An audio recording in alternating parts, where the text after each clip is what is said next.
So, rest in peace, Eddie Van Halen. It brings us right into the next topic with you guys, specifically two guys that are out there all the time playing live music for a living. And, you know, I just recently kind of supported, well, Mike supported all of us that play live music. Yeah. Mike Del Judas. Mike Del Judas in Huntington. He deserves a shout out. And so, yeah. And big props. What have you been going through? Tom, you were playing 4 or 5 times a week. I don't know if you still are. What are you seeing out there? I'm only seeing solo and duo acts, which I'm a part of a duo right now, which I'm busy. Good. But that's like summer. You know, coming into the colder, I have no idea. Do we move inside? Are we allowed to move inside? I don't know where we go. What are you doing? Same thing. Yeah, I've been lucky. Solo and duo. I've been lucky that I've been able to go out and play solo, which I realize I've always hated playing solo. So I do a lot of tracks and stuff like that. Yeah. And fuck anybody that says, you know, because I put them all together. Oh yeah. You know, no, I'll take a lot. I'll go. I'll get both things. But I realize now when I sit and play by myself, you know, and I'll do like 3-4 hours straight. You know. Oh wow, that's a lot. But my hands now, like after a couple of songs, is like cramping. You're playing up. guitar in every song now? No, not. But that's what I'm saying. Thank God for the tracks right now because, you know, I'm, you know, not that great of a guitar player. You know, I'm okay. I know a lot of songs. Yeah. But when you sit there and play by yourself and you're the only instrumentalist, it's hard. It's really hard. I like playing with other musicians. So what was happening? Do you feel that the musicians as a whole were completely left out of the picture of getting back up after, you know, what am I saying after? We're in COVID. But during those tough months, which we may go back into, who knows, but what the was whole your thing feeling? is, you know, the whole thing is really sad and bizarre to say, and I know we're not going to talk about politics, but to say you're incidental and relinquish you to... that was Mike's argument. We're essential. Music is essential. It's in everything. Right. Everything. Right. Sure. You get in your car, you turn on the radio, you go to work, you go in the elevator, every movie... it's in everything. It's part of the fabric of life as we know it, and it's as deep as that. Sure. You know, it changes history. It changes culture. It does everything, and I think that that's what they're afraid of. And who are they? They are who? Who's on first? It's the powers that be. Politics. I'm really, really sick and tired of saying these are our leaders. We're embarrassed by most of them. They're coming up with mandates and laws, things that they don't abide by themselves. There's a real problem, and I feel like we're under attack. I really feel that way. Absolutely. And it's hard not to feel that way. You know what's strange about the live music business? I always say this. When I was in my 20s, there was an amount that we were paid for a 4-piece band, and you know we've talked about this before. It's funny. And it's the same amount. It's the same amount. It's the only industry. It goes backwards. It goes backwards. It might go backwards. It's so bizarre. It's standard But right there now, was Christian, even in this day and age, to But get there paid was a maybe time $100 a man. You know what I mean? When the terrible. acts could dictate, as far as like the talent of the act could dictate a certain pay structure in a club, and then what happened is it got reversed to the point where the clubs said collectively, we will only pay this much. Right.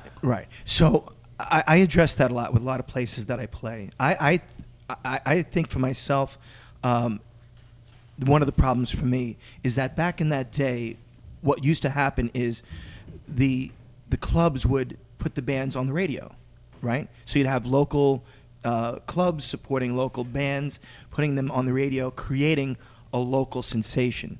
You know, Def Leppard, I'm not... D. Snyder, Zebra, Twisted Sister, Zebra, right. You know, any local community, right, you know, right. Good Rats, all those bands were built because they were getting played on the radio. They were getting that support from the localities. That doesn't happen anymore. Like, we're supposed to do it all. you got to market. You got to get people in the place. Now that's always been a part of it as well. Of course. But now that what's Live Nation took over, and all these radio stations become affiliates, and now they're only playing what they're paid to play. The local DJs aren't in control of their programming list. So you talk about systemic problems.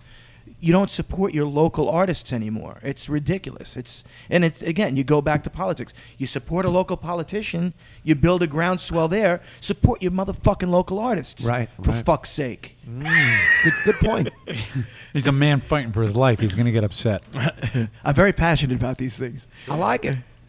No, it's true. I think it's also has to do with that they're trying to make sure we're all kind of as miserable as possible. And one of those ways is through music, or lack thereof, because people would go out to bars and everything because of the band and all of that. So now a band can't even charge a cover, because as soon as they charge a cover at a bar, then that means they're not incidental. So that means you're going to the bar to see the band and not have a drink and eat. You can't have the French fries and stay at a bar anymore because you paid a cover. So they're not allowing you to do that. Right? So a band can't be incidental, which means that, they're the main reason why you're going to this restaurant. That's the whole gist of all this, right? Right. So that's all nonsense. We know it's nonsense. There's no reason for it. And there's no reason that you would, if you want to go the social distancing angle, will you ever be within 6 feet of a band that's playing? No. You're not going to be within 6 feet of a band that's playing. If you're a restaurant goer or at a bar, you're going to be at least 6 feet away. Yeah, yeah. And the thing that I'm going to caution everybody about, and I don't think anybody understands this, we will never, ever be compliant enough. It will never happen. As soon as you comply to the one demand, then next thing you know, it's the next one. And we were talking a little bit before about the ambiguity of the mandates that came down. Right. Like, again, to say, well, you're going to have to order food now. And it's got to be incidental. And, you're just picking things out of thin air, Right, Does right. Cuomo get into his car and not put on music? Did he have a wedding that he had no band at? Did he have a DJ? Of course he did. And he probably paid them a good amount of money, and he should have, because it wasn't fucking incidental. So I was thinking about that today too, with what the impact of COVID would be on the music industry and pretty much the social consciousness of the whole thing, right? There's no progression. So music really pushes society forward, because music actually has to deal with resonance and frequency and certain tones. So what happens is... There's a reason why we have him. love you. There's a reason. So, yeah, when I'm not talking about awful things, I come up with brilliant stuff. So what happens is that a lot of... you probably know this, but when an artist creates an album, right, they write that album in the chords that they know. And if you're a Pop-Tart, then what they do is they send the recordings off to Switzerland. And in Switzerland, there's a company that alters all the chords to make it resonate with your memory parts, the memory parts of your brain. Wow. So what they do is that's no tritones then. That's why all of these pop songs on these top 40 stations stick in your head for so long, because it triggers memory cells in your brain to remember the tones. There's a certain frequency that triggers that. That's why I believe that would be true. all of these pop songs that you hear, it's all at a certain chord frequency. It's all at a high chord, because it's triggering that and it's forcing you to remember it all. So what we're seeing now is the stagnation of any sort of progression when it comes to music arts. I mean, you have what? You have a lot of indie bands and indie labels that are not even doing anything. Usually indie is the avant-garde of what the next steps in music are.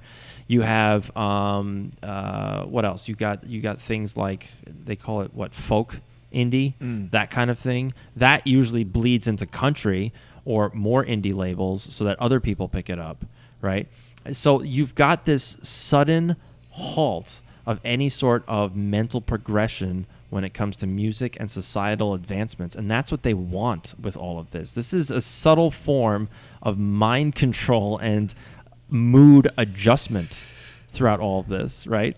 So when you brought up that they're closing everything down, right? So I've been spending time in the city and in Brooklyn and things like that. So they have to have everybody's got to be compliant now. Now they've got Gestapo agents that go around and fine you $50 if you don't wear a mask in public, right? Right. How ridiculous is that? You don't need to do that. But now here's the thing. If you go to a Hasidic or an Orthodox Jewish community, nobody wears a mask. Not one person wears a mask, and not one cop will find them. There are cops all around. They do not fine the Orthodox and Hasidic communities for not wearing a mask. Now, here's my argument. I don't care about you being Jewish, but you've got a whole community that refuses to be compliant, and guess what? Nobody's dead. Everybody is fine. The kids are out. It's all 7 kids per family. Are they culturally benefiting by that? Is that By what? what? Is that where you're going with this? That, No, my that argu- because they're not shutting down their creativity and they're living life the way their culture knows. The culture they're progresses. culturally you're benefiting from The that. culture I think that- progresses. yeah. That's one. And two, we just called out the whole sham that is COVID, because you've got people, right, that have at least 4 to 7 kids. The right? problem is, and you know this is true, if anybody's sitting at this table, and thank God I didn't have a relative die, but I did have a few friends die. If anybody has somebody that died of COVID, they're not going to listen to the argument you just talked about. And I would argue. And no, I'm just saying, whether that's right, wrong, or indifferent, I hear where you're going for sure, and you're absolutely right about the culture. And I applaud that culture for making that choice, and just keep going ahead regardless of the rules.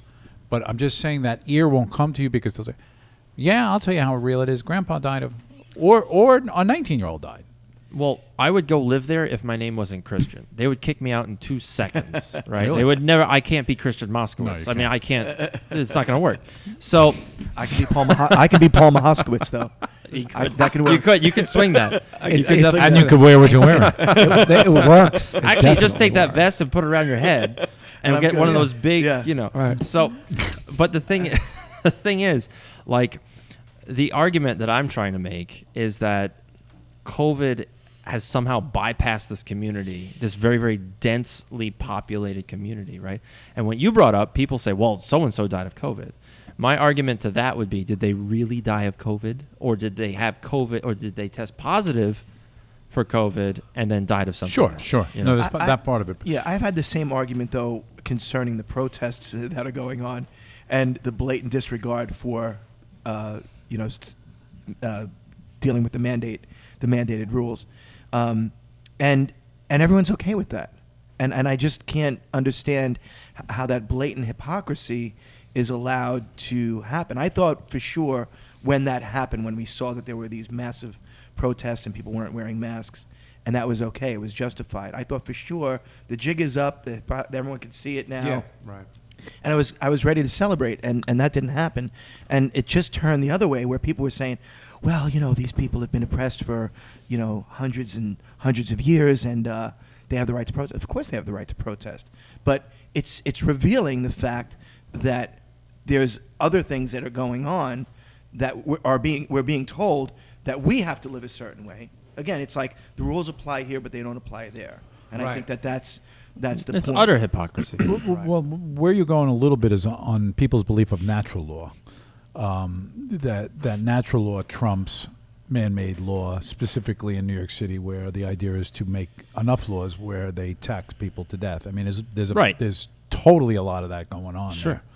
I'll give you an example of that. So, a person I know got into a fender bender in New York City, right? And this goes along with what you're saying, is that the whole purpose of New York City right now is to find alternative methods to bring in revenue and generate revenue besides arresting people, right?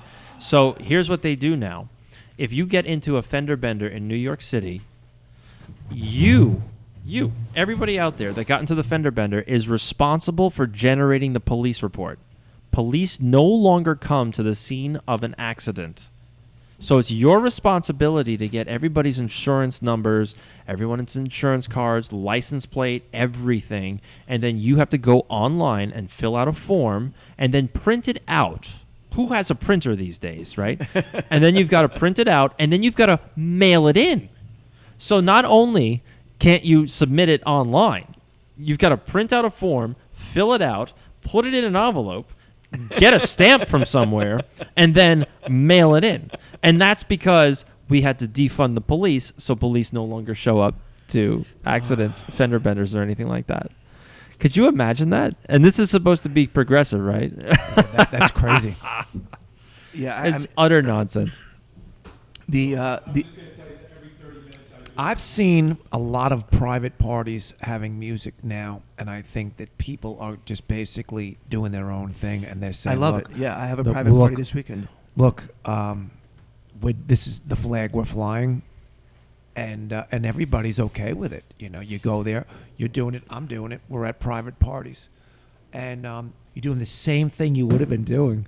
Yeah. It's the same thing. Yeah. But it's like I feel like people are just quietly taking their control back in a little way. I feel terrible, and I've been playing the restaurants. I hate playing in the restaurants right now because I feel like I'm part of the system that is trying so hard to be compliant. And like I said, from what I'm seeing, there's no possible way that you're going to be compliant enough. The SLA is coming in, the State Liquor Authority, coming in with unabashed authority and just making things up, like you're not allowed to have that water sitting there. Yeah, right, right. They had a beautiful place that I play right here in Port Jefferson, where I played there a few weeks before. It was beautiful. The wind's blowing. I'm on a dock, away from everybody. I mean, talk about social distancing. I'm on a dock, away from everybody. The next time I went in there, the SLA made them put in a plexiglass thing around the cabana that the band plays under. It was like I was in a fish tank. It was so humiliating. It was demeaning. It was hot. It was disgusting. It was, and I was starting to make a joke of it. I started like miming in it and scratching at it, and just because it was so absurd. And the people there, the employees were like, yeah, I know, I was so sorry. The SLA made us do it. That's not normal. It's not normal. They're fining these people. They're taking away their liquor licenses. These people are fighting for their lives. This business is hard enough without any restrictions, without the fines, And so they're decimating, I'm calling it Main Street America.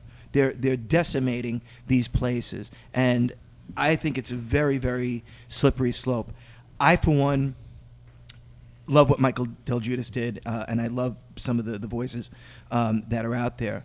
I think it's, for me, I keep saying revolution. I think it's time for radical change. And I'm not talking violence. I do not believe in violence, but I do believe in being able to speak a truth without being condemned for it. Absolutely. And speaking it in a way that's very clear, and with the emotion, that's, again, I get emotional, but with the emotion that needs to go behind it. People need to be told, stay the fuck out of my fucking life. And that goes for the government, I don't want you in my life in every taxing me for this, and this, enough is enough. And now there's nothing that you're going to be able to do at this point. Did you talk to John Lennon in heaven? It's what it's what it feels like. I mean, it feels like we're at that time. We're at war. I really honestly feel that. And I don't think people realize that. And again, we could go down so many rabbit roads. As far as how it started, why it started, who's behind it, who gains to prosper from this. At some point, that's what. We're not getting the facts either. Let's face it. We keep hearing this number, 210,000 Americans died. Well, was that the actual COVID, or were these underlying conditions? Were their age? Were they put in home care facilities of aged people that you were trying to increase the chances of the mortality rate? All these things that wind up creating... And it's hard to see through that, because when you turn on mainstream media channels, you see the ticker. It's a ticker for us. Yeah. It's, you can look at it like, oh, they're informing us, but they're complicit in treason. Yeah. This is treasonous. But by the way, Obama signed something into, enacted, that news can now be considered entertainment. I'd like to do some more. Chris, do you know anything about that? Obama signing Infotainment. a declaration stating that the news could call it entertainment, and that way they didn't have to report facts. Yeah, that's been it's twofold. You got something like that where the news organization is essentially entertainment, and you don't need to base it on fact, right? So, like for an example, and Rush Limbaugh has been doing this for years. Rush Limbaugh doesn't pretend to be a news person first. Correct. He has always said he's an entertainer, Correct. and his material is politics. That's all he is. He's not a politician. He's not a news guy. He doesn't pretend to be a news guy. He's an entertainer, and he uses politics as his medium and his material. So the same thing works for anything like CNN or MSNBC or anything else.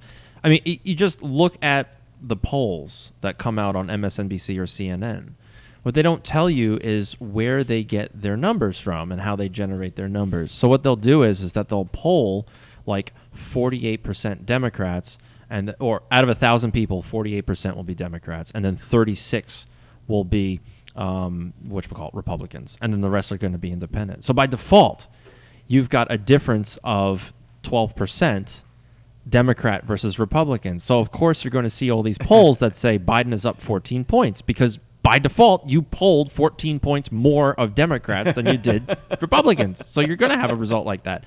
So that's where the entertainment value comes into it, because it creates drama, it creates all this animosity and things like that. But at the same time, if you go back to the 50s or the 60s, you got Operation Mockingbird, which you know about, I'm sure. Yeah. So basically the intelligence agencies and the FBI by the federal government is allowed to infiltrate media organizations to make sure that they say what they want them to say. So the CIA can infiltrate CNN, and you see it. Like, how many times have you seen a former FBI director or a former CIA director like Brennan, right? All of a sudden now they are political analysts on CNN. You don't leave the CIA, you just retire from the job. Like, you're still an agent of the CIA. You're still a double agent of the KGB or whatever it is now, right? You never quit an intelligence agency. You're just doing it in a different way. So, yes, you're right. Media organizations, it's all nonsense. So we don't really know what the facts are, what the truth is. And I think that's why people are losing their minds, and that's why you're seeing the social media, everyone's an expert because they're going to their sources. We're actually fending for, it's a very interesting time, but we're fending for ourselves to seek and gain the truth. Did anybody see the Social Dilemma? It was great. I heard about it. It was I great. haven't seen it yet. No, I haven't. You saw it. I saw it. What's your take on it? I thought it was brilliant, and I told my daughter she has to watch it. It's like her homework assignment she hasn't done yet. Right. I think everyone should watch it. Was it sad? It wasn't sad. It was like they were telling you, and these are the people that created the guy that created the like button, and they came. The road to hell is paved with good intentions. He's like, hey, we wanted to create things that were going to be great for humanity. They couldn't see the flip side of it, Right. And they're horrified right now with where it's going. That's sad. They're horrified, but again, if you take what's going on from the mainstream media side of it, this is just the natural, I think, pushback from that because, like I said, we're being told so many different things. We have the illusion of choice, and some people are seeing through the bullshit. Like, as soon as this thing started, I'm like, something's rotten in Denmark. There's a lot of things that just aren't adding up. The first thing that we should have asked as a country, where did it come from? Okay, we came from China. Was it accidental? Or was this purposely done? Was this man-made? These are all things that have incredible impacts, and implications. And still unanswered. And still unanswered. How is that possible? If we know, okay, if it was man-made, problem, but okay, right? Act of war. You can, and you're patenting this disease. You're patenting this disease. Oh, and then you're going to patent the cure. conflict of interest. Okay, we could, it's just an easy, thing to figure out. I patented the thing. I can make money from people getting sick, and then I'll make money from curing them. Okay, sounds like a really cool plan, right? We're all on board with this, guys. Okay, so now if it was accidental, all right, that's fucked up. Fucked up that you let this happen, a fucking disease. Really bad. Where we are right now was accidental. You should be held accountable, right? Man-made, accidental. Now, if it was on purpose, that implication means you are in the midst of a biological war. I mean, just simple and plain. The fact that we don't even know the answers to those questions, we probably do. And then the thing that I love that people say, this really blows my mind. This thing's going to be gone away right after the election. I'm like, that's not comforting. If the thing is that this was perpetrated by your government or a government, think about the implications of that. That your own government perpetrated such a huge hoax.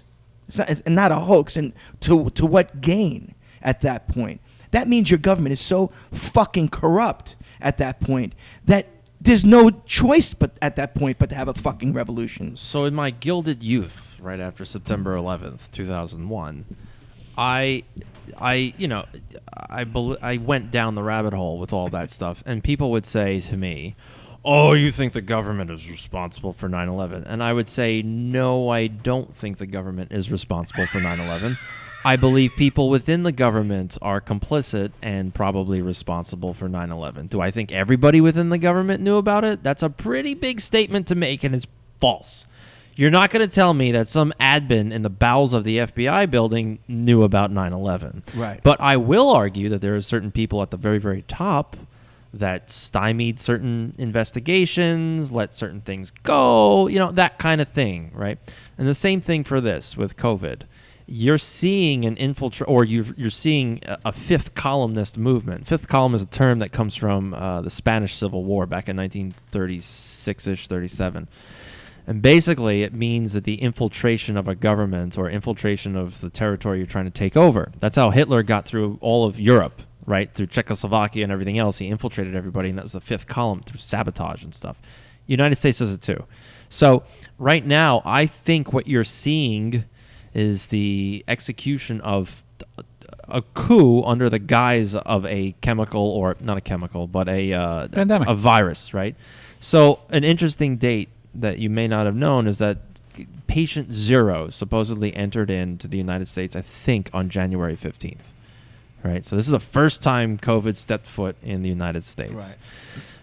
What else happened on this date? The date may be wrong, but on the same day as this person. I got sick for a week. No. It's Anybody? true, I did. Anybody have any idea? No. Okay, so the day patient 0 stepped foot in the United States was the day impeachment articles were brought up against Donald Trump. So what that enables them to do is to not even worry about COVID, and allows this patient 0 to go throughout the United States and potentially spread this thing. Now, I don't think he's coughing on anybody, right? I don't think he's going up to people and sneezing in their faces. But I do think that this person probably had a little satchel, and he's running around to all these places, very highly populated places. Like Nancy Pelosi wanted us to go to Chinatown. Right. And celebrate, right? I wouldn't be surprised if this person went to very, very large celebrations and kind of threw it all around. And you see evidence of it now in the past 2 weeks, right? You had the presidential debate, right? What happened there? All of a sudden, only Republicans come down with COVID. Within 3 days of that event, within 3 days of that presidential debate, only Republicans come down with COVID. So who was the plant? Who allowed this to happen? What did this really happen, or did they have somebody within the White House create false positives for everybody? Right? That kind of mindset. You're seeing a coup in a very passive, quote unquote, passive way, under the guise of a virus or something like that. So it's very, very disturbing, and it has social implications, massive Right. social implications for it. Which goes back to the live music business sucking right now. One second. This is my question over the last few decades. we've lost our outrage, right? Right. We're asleep. But how did we become asleep like that? In a way where one person says something and then 7 people say, "Hey, take it easy. You know, we gotta keep the masks on." You know, you're the Right. minority. Yeah. And there's no outrage.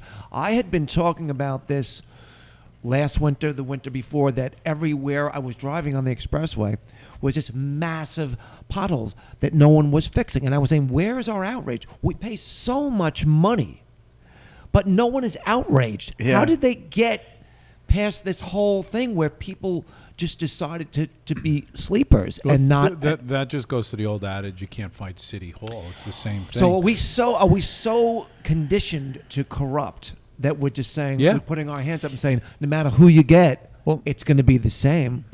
Yeah, because we're too busy trying to make a living to afford to live here. Right. Which is It's my that- next topic it's when the we blind, get there. It's that blinder. That's right. Yeah. Let's get it. I want to make a personal aside because when I do get passionate, it sounds like it's a call to arms and stuff like that. No, we get it. and it's no, but I want to say this to any listener.